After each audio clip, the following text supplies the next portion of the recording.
Hi, Connor. Hi, Trenton. How are you? I'm doing all right. Yeah. Yeah. Yeah. Ooh, all right. What did we watch today? We watched The Empire Strikes Back. Fantastic. Welcome to Um, Switching Rails. yeah, yeah. Welcome. All right. Anything I say is going to be redundant now. We watched The Empire Strikes Back. So first off, recommendations. I don't recommend this to anyone that hasn't seen the rest of the movies that we have talked about here. At the very least, you need to see A New Hope Yeah, before at you least watch A New this. Hope. I Yeah. would agree with you because there's a lot of stuff in this one that you don't totally get.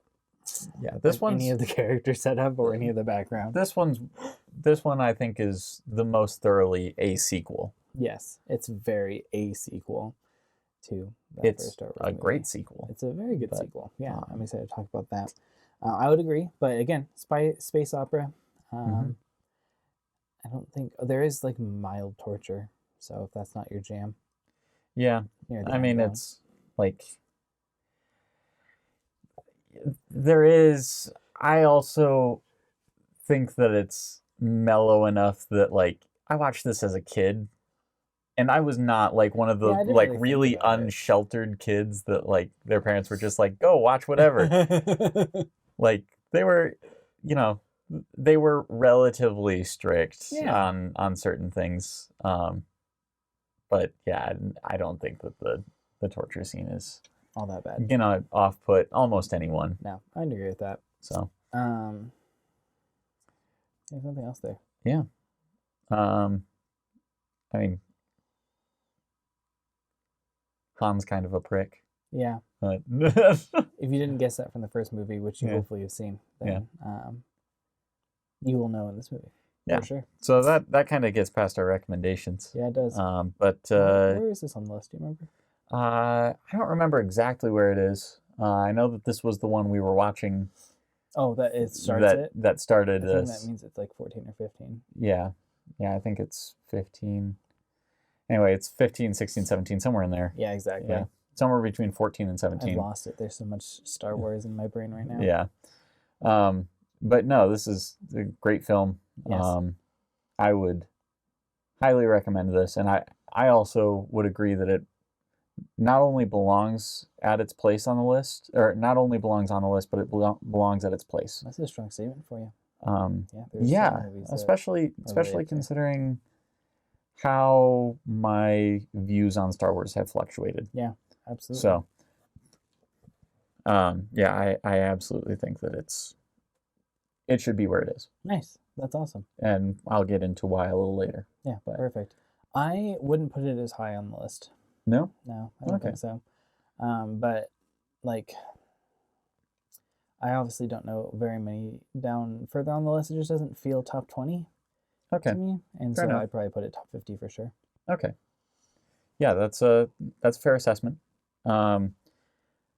Ratings here. Yeah. I'm gonna say on enjoyment for me, it's a 10. Nice. Like, at least on this watch. I like even within Star Wars, this particular watching experience fluctuates a lot for me. There are some times when I'm like, I'm gonna watch this and I'm gonna love it, and I'm like, this is so slow. Yes. And like at those times it'd be like a 4 for Totally. enjoyment. But then there's other times when I watch it like tonight and I was just like, this is a great movie. Yeah, absolutely. So yeah, 10 enjoyment. A lot of the compositing and that kind of stuff doesn't really hold up anymore. Not So as nicely. I am gonna knock it down a couple of points. Probably not 2. I'm gonna go 8.5. Nice. And I don't like to do the that, but decimals, it's so strong 8 to a light 9. Exactly. That's how you've done that so far. Yeah. So yeah, like, and part of the reason it is that high is because number one, like from a technical perspective, a lot of the stuff that they were doing, super impressive even today. Yeah. Like just A lot of the design is wonderful. Yeah. gorgeous. And Yeah. yeah. No, gorgeous. Number two, from sort of the more nebulous side that we have included in our technical, there's a lot more character development for a lot of the characters in this. The lines are better. Sorry? The lines are better. Yeah, I was gonna say the story's better, or at least the dialogue is better. And I don't know if this is technical or enjoyment, but we see a lot of things introduced to the Star Wars universe in this movie that really flesh it out. Yeah. Like, I could see someone watching the first one and not like letting their imagination just fill the entire galaxy. Yes. This one, I'm like, if that's not happening to you, and this is the first time you're watching it, there might be something wrong with your imagination. If you've been told you don't have an imagination so far, this just confirms it. But so yeah, that's my glowing numeric review. Fantastic. Love this. That's great. So, I'm not in a great mood tonight, so I think my enjoyment's going to go down a little bit. Okay. I'm probably at only like a 7 or 8, and I'll go and talk more about it a little bit later. The primary reason being I don't feel like I am compelled to understand why the actions that are taking place have been taking place in this way. Mm-hmm. And so Empire has always been a weird one for me. I do just feel almost every time I watch it, I feel like it's a slight slog for me personally. Okay. So it's not one of my favorite of the original trilogy. But technical, I think I'd agree with you there on 7 to 8 as well. I guess you said 8 to 9, but 7 to 8 for me. The choreography in the saber battles is really fantastic. Set design's gorgeous. So actually, yeah, I'm going to go 8 to 9 as well. Yeah, totally. It's actually very, very technically well done. And I will say the choreography is a huge step up from the last one. So much better than the last one. Oh my gosh. Thankfully on the last one they didn't have very long in the saber fight, which is great. Yeah. But the fact that they which was extremely fortunate. Very fortunate because it was bad. The sword play in this was fantastic. Yeah. So this is where we drop our spoiler warning. Yeah. If you don't know the big spoiler of Empire, stop watching now. And also, where did you get this? Yeah. Yeah. Like, I can imagine that if you're very new to this world and listening to our podcast, you may not have heard this yet. But, if that's the case, thank you for subscribing and listening to us. I appreciate it. And also, why are you on YouTube instead of watching this movie? On a podcast. Like Spotify. We're on Spotify. That's fair. Yeah. That's fair. I put us everywhere, man. How have they not seen this movie? It's a good point, though. There's a lot of people that haven't seen the original trilogy, which is kind of crazy. So strange to me. Right? I know. It's so weird. Growing up the way that we did. Like, my parents loved watching these. Just a side tangent. I have a friend who, anytime someone asks him how he hasn't seen a movie, his response is always, "It's the default option." There are many more movies that exist than you've been able to see. That's true. There are certain ones that have a much higher weight. I think there's some that just, like the Star Wars original trilogy and even the prequels, they permeated our culture so thoroughly. Absolutely. I think it being the default option is not enough. No, you are intentionally missing out on culture. It's not culture. like I would go up to someone and say, "Hey, have you seen 12 Angry Men?" and then tear into them. Because I don't know. I hadn't heard of 12 Angry Men up to this point. That movie has stuck in your head more than any other movie we've watched, hasn't I was really pleasantly surprised by it. It was a good movie. Yeah, but it's also your yardstick for measuring every other movie. Because was my first surprise. It was my first surprise on this list. Real surprise. Everything else is okay, I can understand why this made it here. Yeah. 12 Angry Men was 1, different, and then 2, old, and then 3 good. And it was very nice. Go and watch 12 Angry Men if you haven't already. It's episode 5 or something, 6. So it's worth it. Yeah. All right. So we are, I think, thoroughly past the spoiler warning. Subscribe. Let's go. Yep. Summary of the movie. Summary of the movie. Oh, I hadn't even started thinking of this. Oh no. Okay. This is great. Okay. I'm gonna try to fumble my way through it because do you want some time for the more accurate one, and I'll just take a stab. I don't think I can. Yeah. This movie is scattered. It's really scattered, and I think part of it does come down to the fact that it is much more character driven than the first one. It's very character, and that's actually a really good point. I hadn't really thought about. I think I always compare this one to the movies on either side of it, and I'm like, yeah. But from a character perspective, that's a really, really good point. And I think that's part of the reason that, depending on which watch I go through it on, it can vary in how much I enjoy it. Yeah, absolutely. Is because the plot here is almost entirely secondary. It really is. There's nothing really serious plot-wise that's going on. Okay, so I guess it's easy to split up because both of the plots are kind of the A plot. Yeah. Han, Chewie, Leia, and C-3PO are all trying to escape basically the invading Empire force after everybody is kicked off of Hoth, which is, nice planet. It's an ice planet, not a nice planet. Yes, it's an ice planet. Anyway, the Empire roots out the rebellion there. They get caught basically by the blockade. They don't have their hyperdrive, so they can't get away.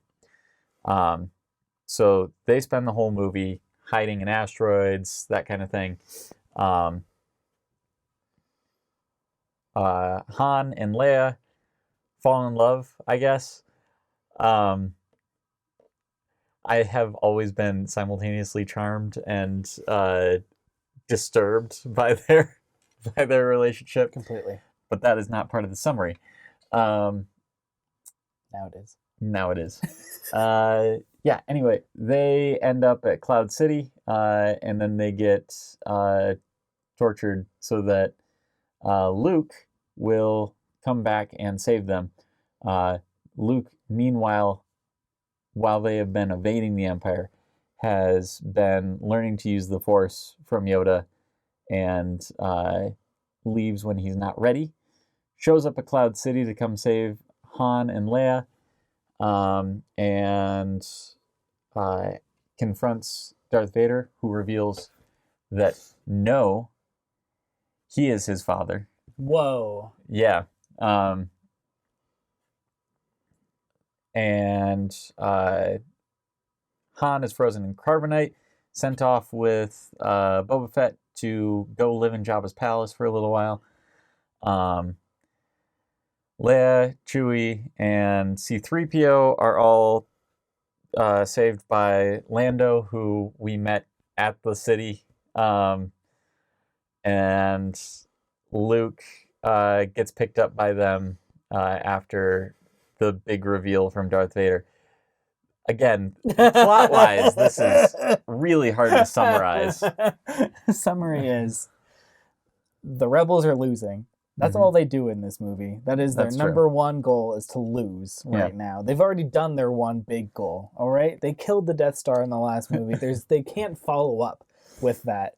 You can't just go and destroy the rest of the fleet. The rest of the fleet doesn't have this weird exhaust issue that you can just go and fly a ship up to it and blow it up. So they're on the retreat. They're kind of scattered all over the place, running around a bunch, trying to just keep the Empire on their toes, trying to gather some strength. So that's where we open up. They're on an ice planet called Hoth, again, singular biome. That's all that we can do in Star Wars. And then they get their butts handed to them. Like, they just get wrecked. But basically everyone escapes, which is really nice. Empire still just caught off guard, even though they shouldn't have been, and lets everyone escape. The only things that are important after this point are that space ghosts exist and that the Millennium Falcon is a piece of shit. And it sucks. It's a bad ship. The only reason that Han Solo and his party gets into half this movie is because the freaking Millennium Falcon doesn't work.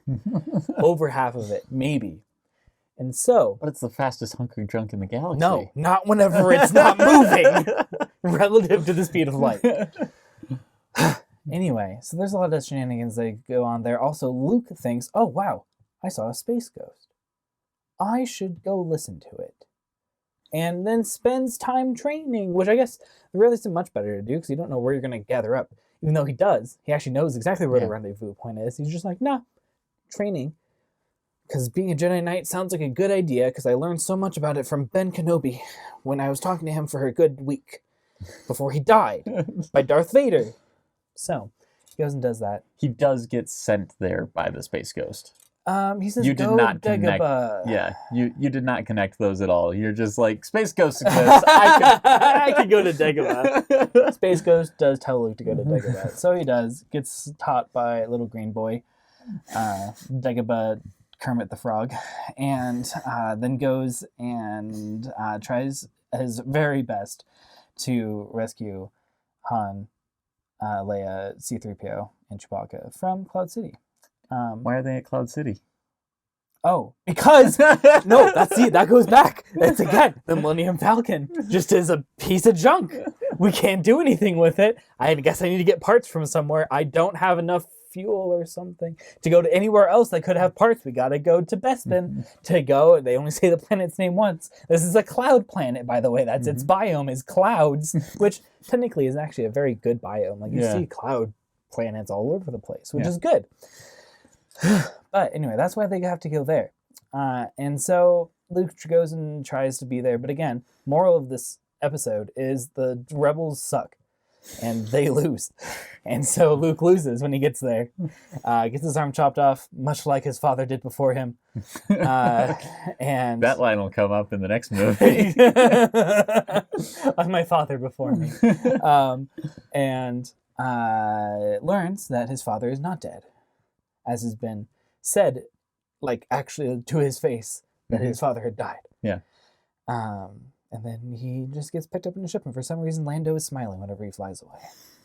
He's having the time of his life. Yeah. Well, do you understand the task of trying to summarize this movie? Yes. For those listening or watching, please play along. Please play along. If you can come up with a better summary, please let us know. Please put it in the comments, send us an email. I'll post it everywhere. If you have a channel, we'll start watching yours. Exactly. Yes, we will. Summarize this movie, please. Yeah, this movie is not easy to summarize. Yeah, okay. So, standout scenes then, and performances. Standout scenes, all of them. Yeah. Yeah. Like it's a very good collection of scenes. Yeah.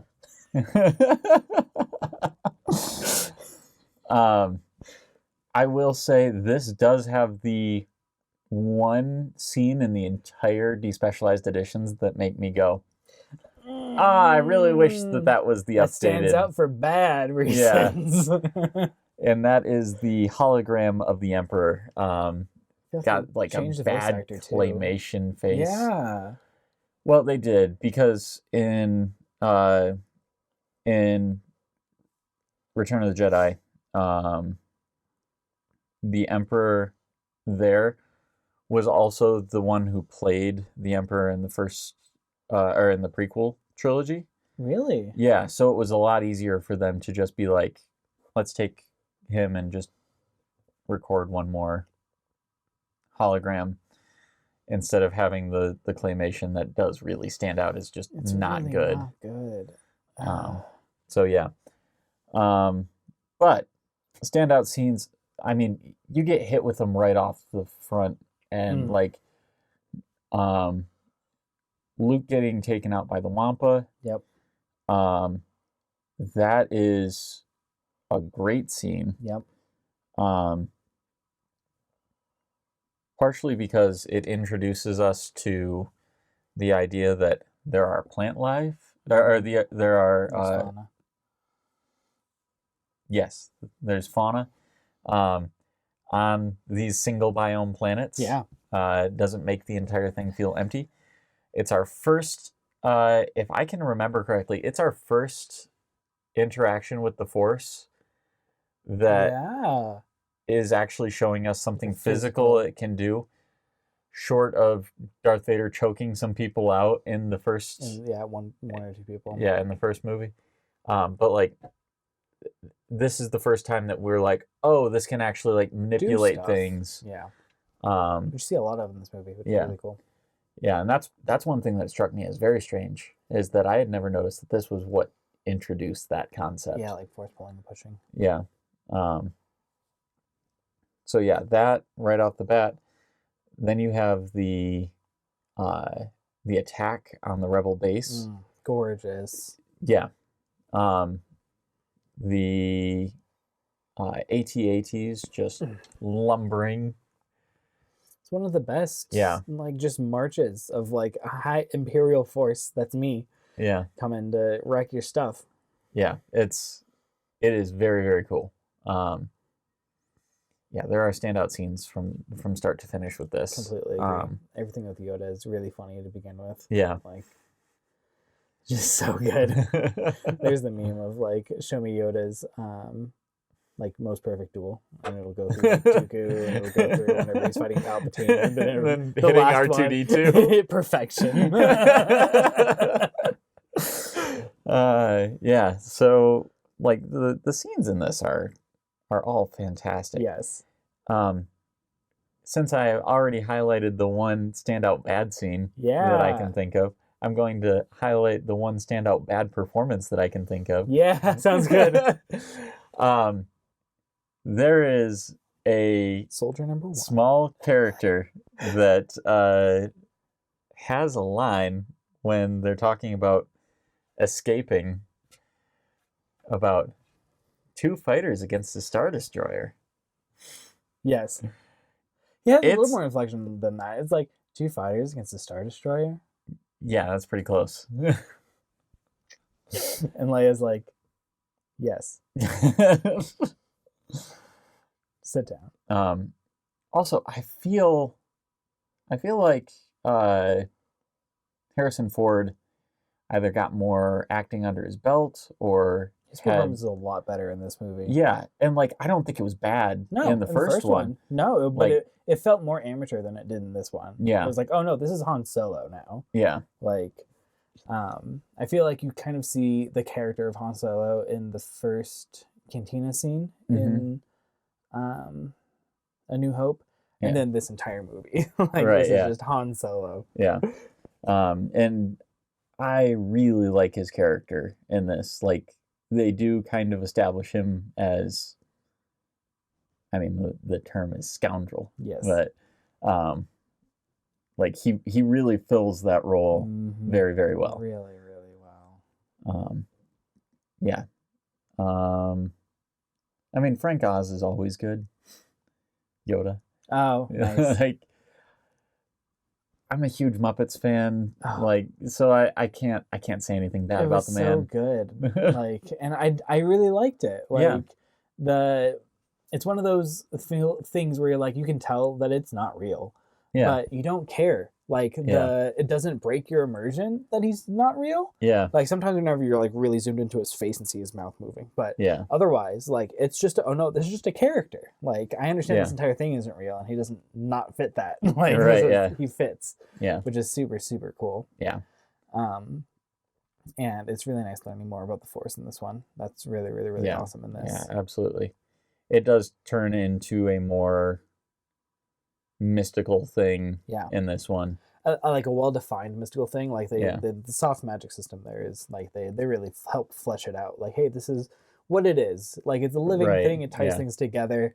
Like, that's why we can use it. Like, it's everywhere. Well, that's what they initially tell you with the other thing, but it's only told to you. You don't feel experience it. Like, Dagobah is just the perfect place for experiencing the Force. Right. And there's so many living things here. that are all interacting with each other. Yeah. And even, like, I think some of the things, like watching him lift all of the objects at the same time and that sort of thing, does really give you a better understanding of what this all-powerful force is supposed to be. Exactly. And they do a really, really good student-mentor relationship in that one, I think. Like, with showing off exactly how strenuous this is for Luke, who you have now known through 2 movies. Yeah.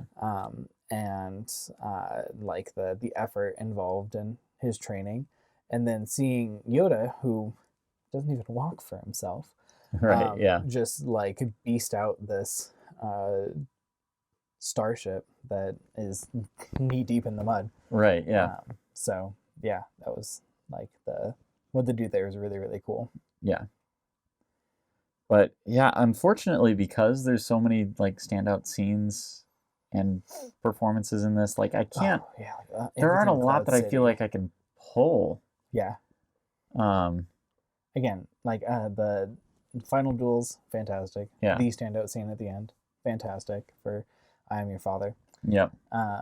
Again, the Berenstein Bears, what's the Mandela effect of no Luke, I Am Your Father versus what it actually is, which is just no space, I am your father. Right, yeah. But, like, yeah.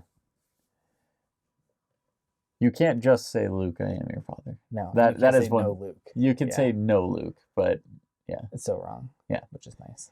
Yeah.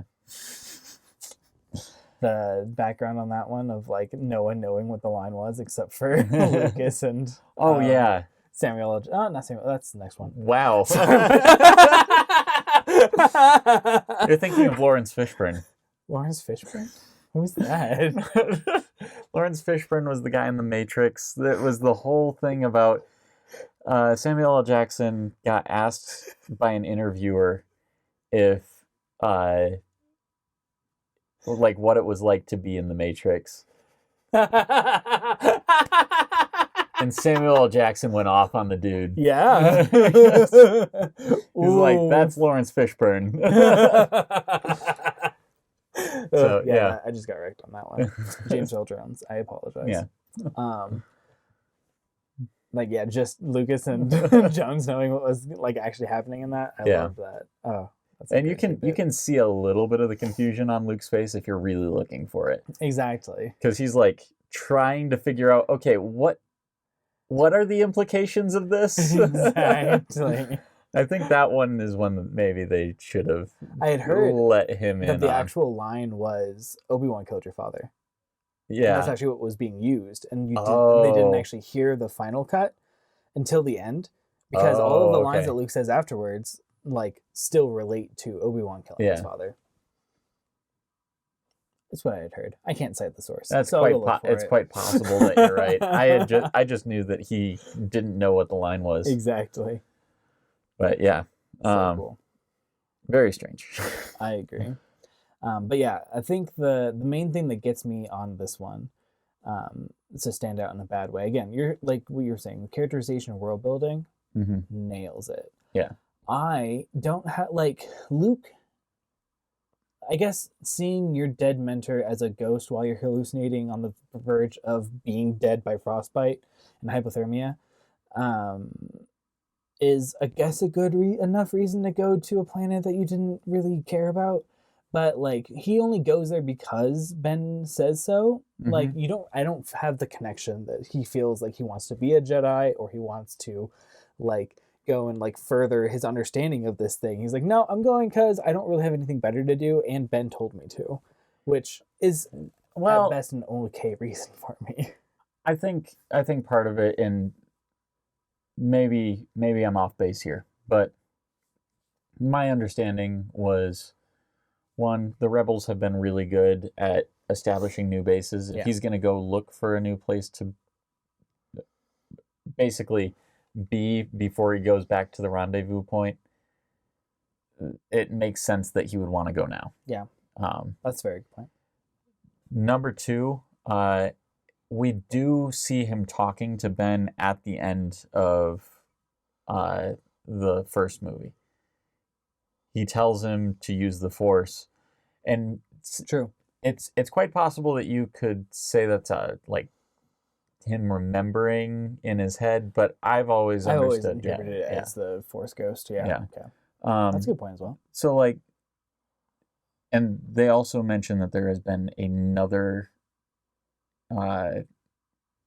place that they have been in between the Yavin 4 moon and Hoth. So I don't know how much time he's had interacting with Ben. It could actually be a little bit, because now he's able to do force pulling. Right. Yeah. Seems pretty well cemented. So yeah, I think there's a good chance that he is listening to Ben because there is a little bit more of a rapport there than we've seen on screen. Which makes total sense. And it's just the not having it communicated on screen to me. I'm like... Again, I might be giving it a little bit... I might be giving it a little bit more of the benefit of the doubt than it deserves, but... I don't know. I don't mind it. It doesn't feel like, I guess for me, more than I was expecting it to. The fact that this doesn't have what I would call a stable plot through the entire thing. Like, if you're not listening to a couple key pieces of dialogue in this, you lose where we are or why we're here. The fact that Han Solo has a bounty that he has to pay off. We can still kind of remember that from the first movie because they make it a little more explicit there. We get one line at the beginning of the movie from Han Solo, which isn't really emphasized very much, that he has a bounty. So why does it even matter this bounty hunter is here? I mean, it's brought back up. Because the bounty hunters, when they're brought in, it's like, oh, the Empire is just bringing in these bounty hunters. Exactly. But once he's collected... there's a lot of conversation between Boba and Darth Vader about... It's after he's collected. Up to that point, you're still not entirely sure, except for the fact that the Empire hired them, potentially. Yeah. Why they're there. But they're there because the Empire hired them. Yeah, for sure. But they just show up in an asteroid field? There's, for some reason, there's, just a bunch of small, little nitpick plot things in this one for me. Where I'm it irritates me every single time I watch it. That's 100% fair. And again, I think, I don't know if I talked about this in our last episode or if it was one of the prequels, but I am willing to...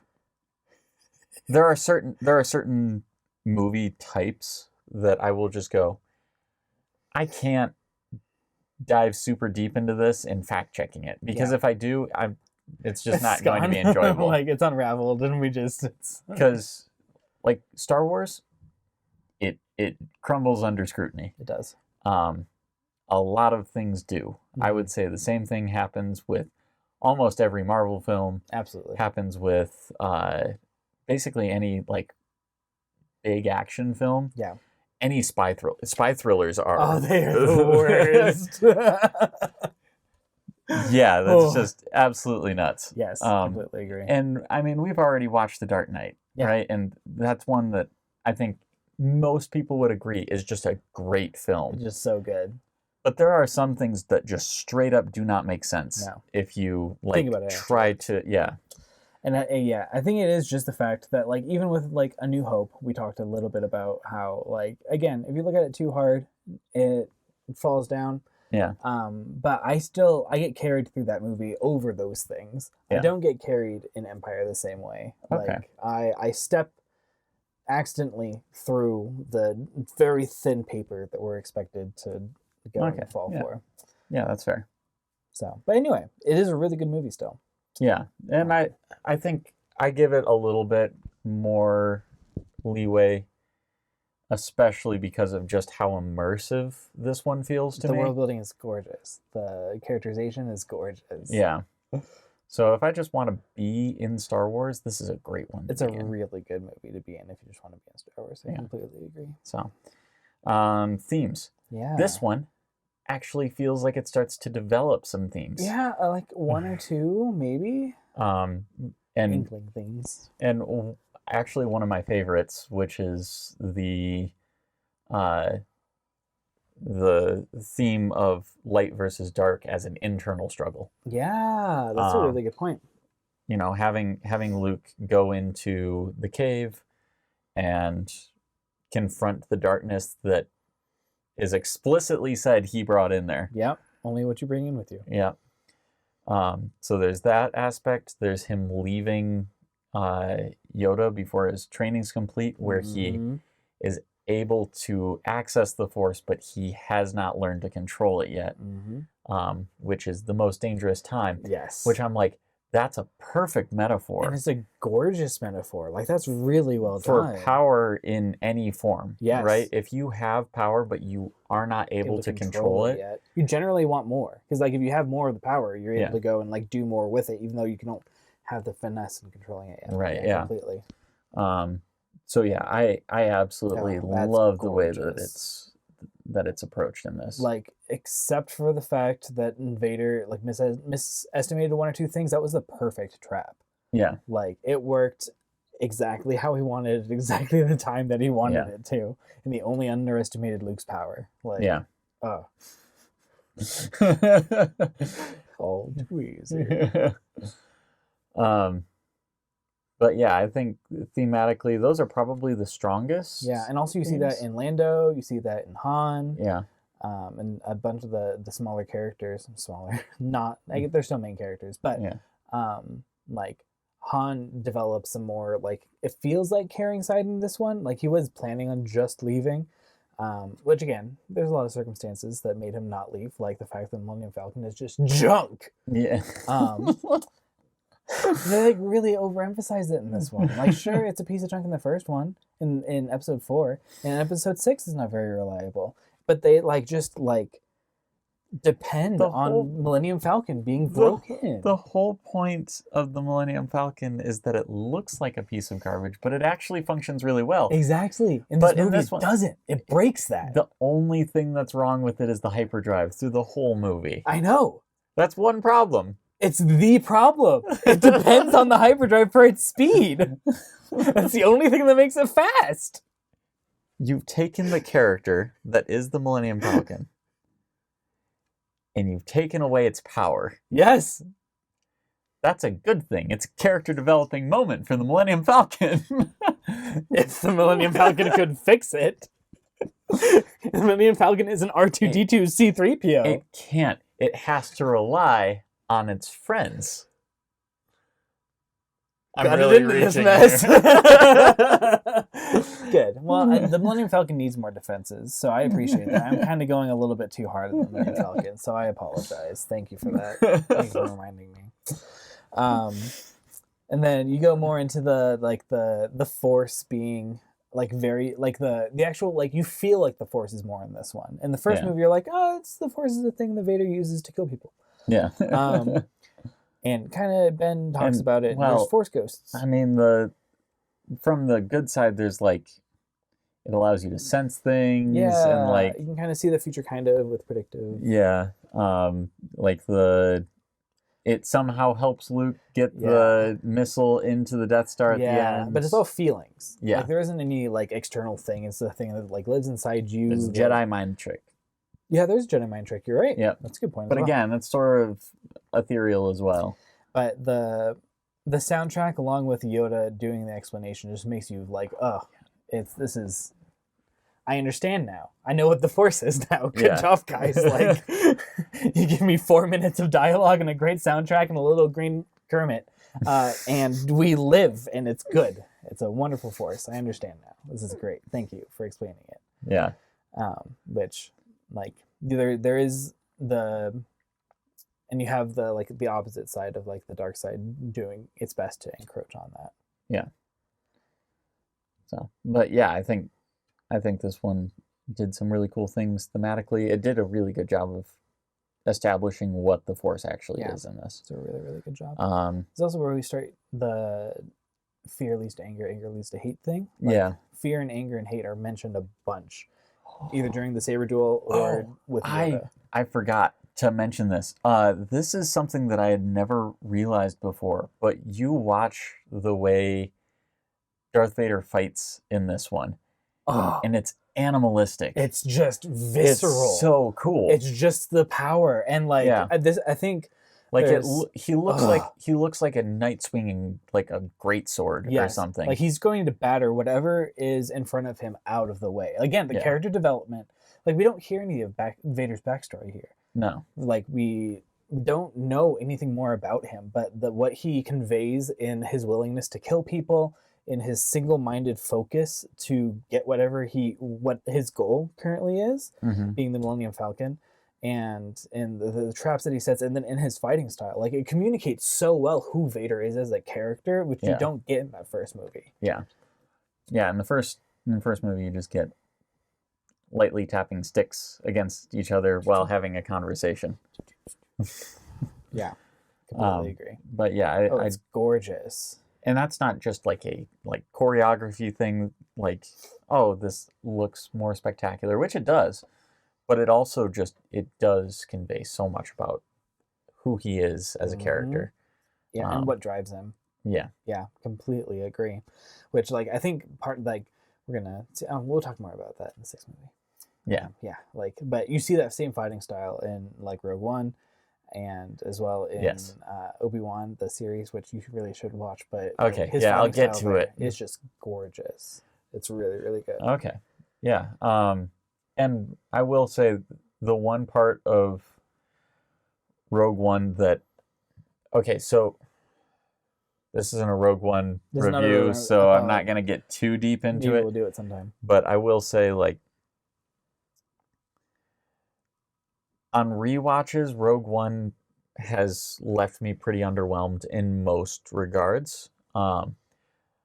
If I could keep one thing from that entire movie, it would be the scene of Darth Vader walking up that hall. Yep. And just being a brutal dark wizard in space. Like, it's perfectly done. So good. Yeah, completely agree. So yeah, technical things that stand out. We kind of talked about some of these already, like compositing. Compositing stands out not very well. But again, the set building in this, like, I love the cryo freezing chamber in all of Cloud City, like as a setting. Like, I like certain parts of Cloud City a lot. Other parts feel to me like sort of your generic sci-fi channel original. Yeah, but that's what we say now. There wasn't a Cloud City up to this point. That's true. I know it's a trope now, like the idea of this just ethereal thing mining. Yeah, I like the idea of that. I was talking more about like the actual sets inside. Oh, that like makes the sense. indoor That's sets. a good point. Those are generic. Yeah, and like even when you can see the skyline, it's like, it looks kind of like a Star Trek episode. Buck like Rogers. Yeah. So like, completely agree. Not to say that those things don't look charming in a certain way, but they don't immerse you like the sets that, say, in the prequels do, or are also even some of the other sets in this movie. Right? That's a really good point. Like, Hoth is gorgeous. Yeah, Hoth is Dagobah. Yeah. Although Dagobah, my guess is was 3 sets. My guess is Dagobah was actually mostly filmed on location. Yeah, that makes sense. That would be my guess. I don't know if that's the case, but if it wasn't, oh my gosh! Boy, did you guys do good. Yep. So yeah, I think, and it all depends on where you are. Like the carbonite chamber. Maybe the most iconic set in all of Star Wars. It might be, like, and rightfully so. It's so well done. Yeah. Oh, it's so good. And you also get the most important line in all of Star Wars in that scene. Yeah. I think that one, if I remember correctly, that one was ad hoc. Like, they were trying to figure out what line should be put in there, and then, if I remember correctly, I think you're okay. Slightly off. You're close. Yeah. Harrison Ford, from my understanding, ad-libbed I know. He was actually supposed to say, I love you too. Oh, dang it.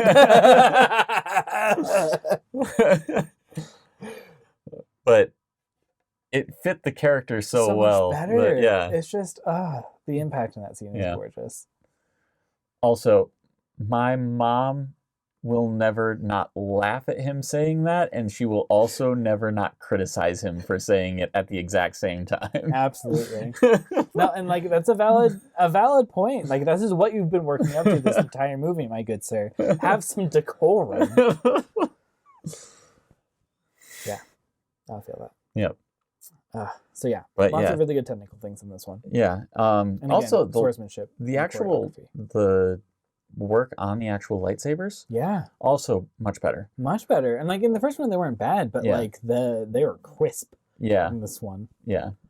In the first one, if the lightsaber was pointed too much at the camera, it started to look thin and flashy. Yeah, exactly. Yeah. From all angles in this one, it was fantastic. Yeah. Which they needed to be because boy did we have some swingy swings. Yeah. And all of those were it felt a lot like a boss battle. Like Luke was just hitting different phases of Darth Vader, which was interesting. Like, and also like, but he failed through several of them. No, he did. I love the fail conditions; they're fantastic. Like, and Vader, like another to his fighting style point, like he's fighting pretty hard in that first bit, but it isn't until like at the end, whenever he gets Luke like on the run, where you really start seeing like his power and his ferocity. Yeah. In that last wave. Yeah. Which is just so cool. Yeah. Yeah. Love that. All right. I think we've beat this movie to death. Yeah. I mean, there's probably more that we could say about it, but I can't think of anything off the top of my head. No, not easily. It is a very good movie. Yeah. And I think I'm probably overly harsh. But if there's anyone that agrees with me, please let me know. I mean, I was having a bad day and it turned me around on it, so I don't know. Yeah, no, I still just... So, next week, Return of the Jedi. Yeah! It's my favorite of the original trilogy. It was when I was a kid. We'll talk more about that next week. Yeah, I'm excited because a lot of people I've heard as they get older really like switch over to Empire whenever they get older. Like they love it as a kid and then switch. And I've wanted that to happen to me. Yeah. Hasn't happened though. It hasn't happened. I'm excited to chat about it. How do we end this?